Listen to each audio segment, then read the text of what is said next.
What's up, welcome back to Nostalgia. Dave here with a review of Alien Earth Season 1, wrapping up its first season on FX and Hulu. And it seems like this is the first season. It's not a mini-series. This show seems very likely to return based off the cliffhanger that Season 1 concluded on, the relative rating success and critical reception that this show has received. We will have more Alien Earth to come, assumingly 2+ years, given the time it takes to make a show like this. That being said, Alien Earth Season 1 is a great success. The show impresses on several levels because the production and visuals of this series are absolutely outstanding. The alien lore storytelling is thought-provoking and breaks a lot of new ground, and you have two exceptional performances from Babu Sise as Morrow and Timothy Oliphant as Kirsch. The world building really brings you into this series. Does every philosophical point that Alien Earth proposes completely net out? No. Does a lot of the plot conclude in more predictable manner by the end of the first season? Yes. That being said, this is a really great foundation, and I found myself incredibly entertained the entire time. And Noah Hawley, once again, he's done it. He's brought an IP to TV and done his own spin on it successfully. After such a long development, the show really panned out. And again, I think there's room for Alien Earth to improve in terms of, I think, a lot of the things that it proposes and posits, but doesn't necessarily spend enough time dwelling on, right? I mean, there's a lot of ideas of what does it mean to be human, what is humanity. I mean, at the center of this story, you have these hybrid characters interacting with, of course, humans and also synthetics, and what it means to be human is an ongoing question, right? And Sydney Chandler, I think she also gives a really good performance as Wendy, and we watch Wendy's breakdown in a sense as she begins to empathize and connect more with the alien xenomorphs as opposed to her human, quote, captors / creators. And of course, that's the big lore implication that Alien Earth has presented with the civilizing, the socializing of, nascent xenomorphs on the part of Prodigy and specifically Wendy's ability to develop a means of communication with them.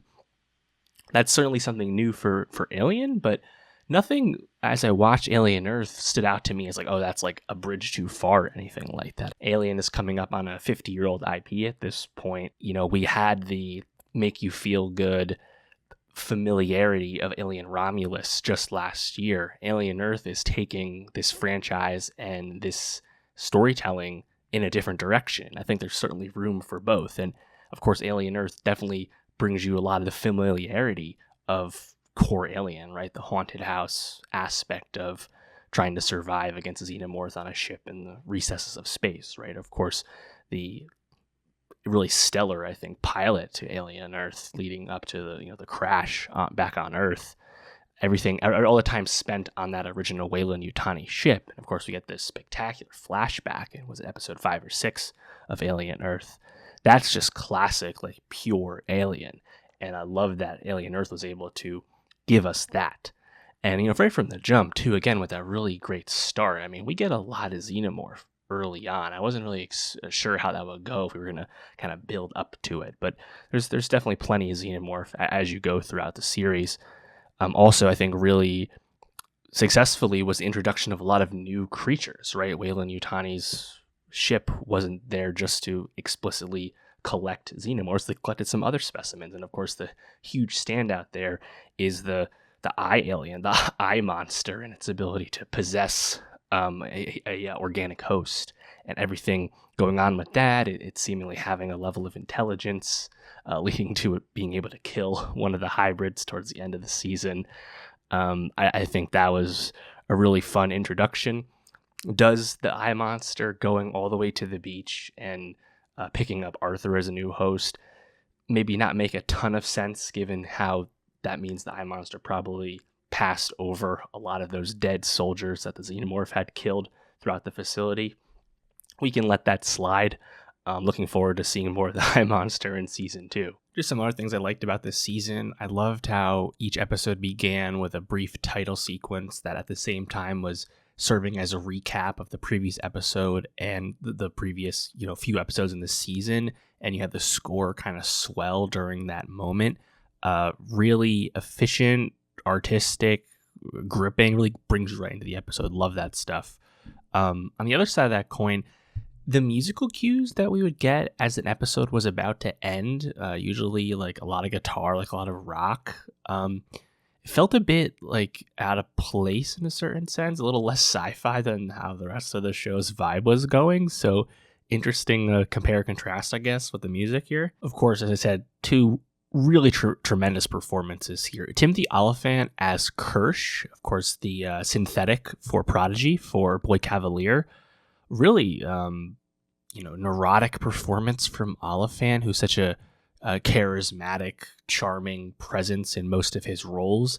Definitely off type for Oliphant, but I think he does a lot with the subtle mannerisms and quirks and gestures that he carries. Really great. And then his counterpoint in this season, of course, would be Babu Sisay's Moro, who is the cyborg from Utani who survives the crash, and then I think gets, for a supporting character, gets, I think, a lot of nice moments throughout the season. Really cool how he corrupts one of the Prodigy hybrids and is like in his head, and I think there's some really awesome filmmaking where you see both of their faces kind of transposed on top of each other. In general, there's just tons of gorgeous shots throughout this season.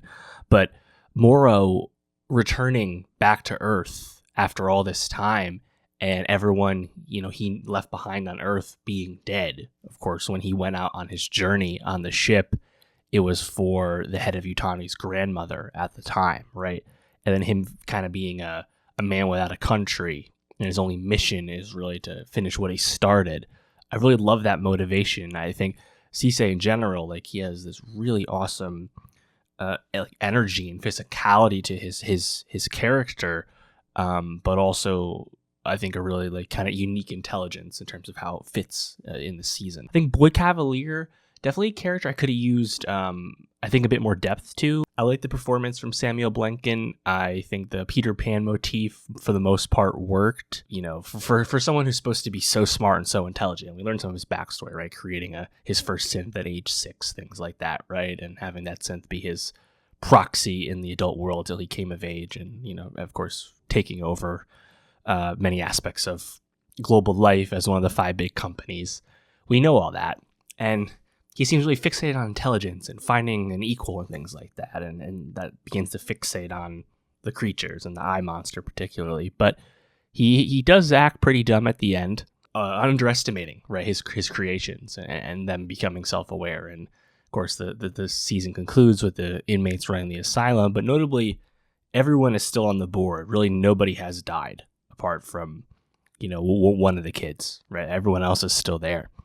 And you have that strict traditional cliffhanger, right? The Utani warships are on their way to the Prodigy Island, and shit's about to pop off.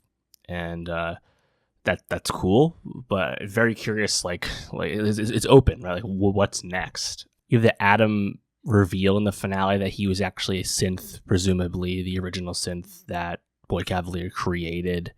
It makes sense why he never quite talked back to Boy Cavalier, never quite gave him the slap that he deserved when he would, become outrageous in his requests and his desires.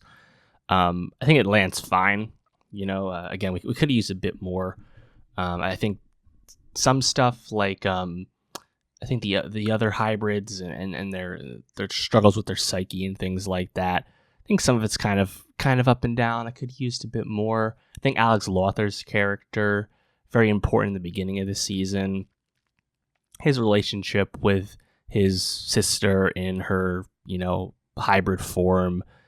It's a bit baseline for the second half of the season. It doesn't really progress all too much. But yeah, I mean, overall, I really can't be too critical just because I think if it came across to me as like a really sophisticated and, thoughtful adaptation of Alien to the screen, as we know Hawley is really adept at doing at this point, and the Thailand setting in general, right? This was filmed on studio sets in Thailand and Bangkok, as well as an out location in Krabi and Phuket and places like that. And it just looks incredible, right? What a place to film for the Prodigy Island, right? It looks amazing. And even like the concept of New Siam, right? In the beginning of the season, I think that definitely had a true like cyberpunk vibe to it. I would love to get back to more time spent in an alien Earth city. That would be awesome. I think the beginning of Alien Romulus, obviously it was the have-nots we were spending time with in the beginning of that movie, but it's just cool to kind of be in the world. And, I think we know there's 3 other companies, controlling the world in this Alien Earth section of the timeline. I think we've heard the names dropped in passing or in the press release, but they're largely completely ill-defined. I believe one of them controls the moon of Earth at this point, but I would be very, very open to learning more about them and those faces. I'm sure, someone at one of those other companies will be cast by someone pretty well known to us. That seems like an obvious play. We'll see. But yeah, Alien Earth, banger. Really happy with it.